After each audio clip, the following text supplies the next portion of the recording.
In this tutorial, we are going to learn how new species arise. Alfred Wallace created pioneering work in speciation. However, additional evidence over time had led to our current understanding of the theory of speciation. We know that a species is a group of organisms that are able to interbreed and produce fertile offspring, and that new species can arise as a result of the following things: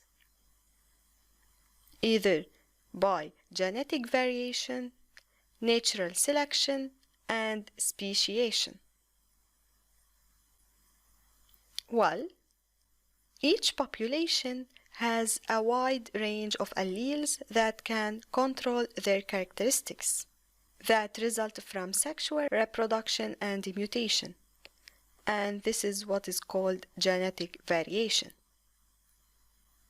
However, in each population, the alleles that are selected will control the characteristics that help the organisms to survive and breed successfully. And this is what we call the natural selection.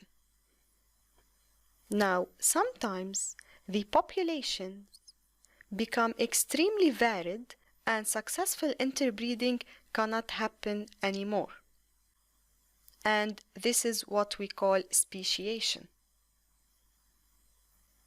Now, much of Wallace's pioneering work acted as the starting point of our current understanding of the process of speciation. So how does speciation take place?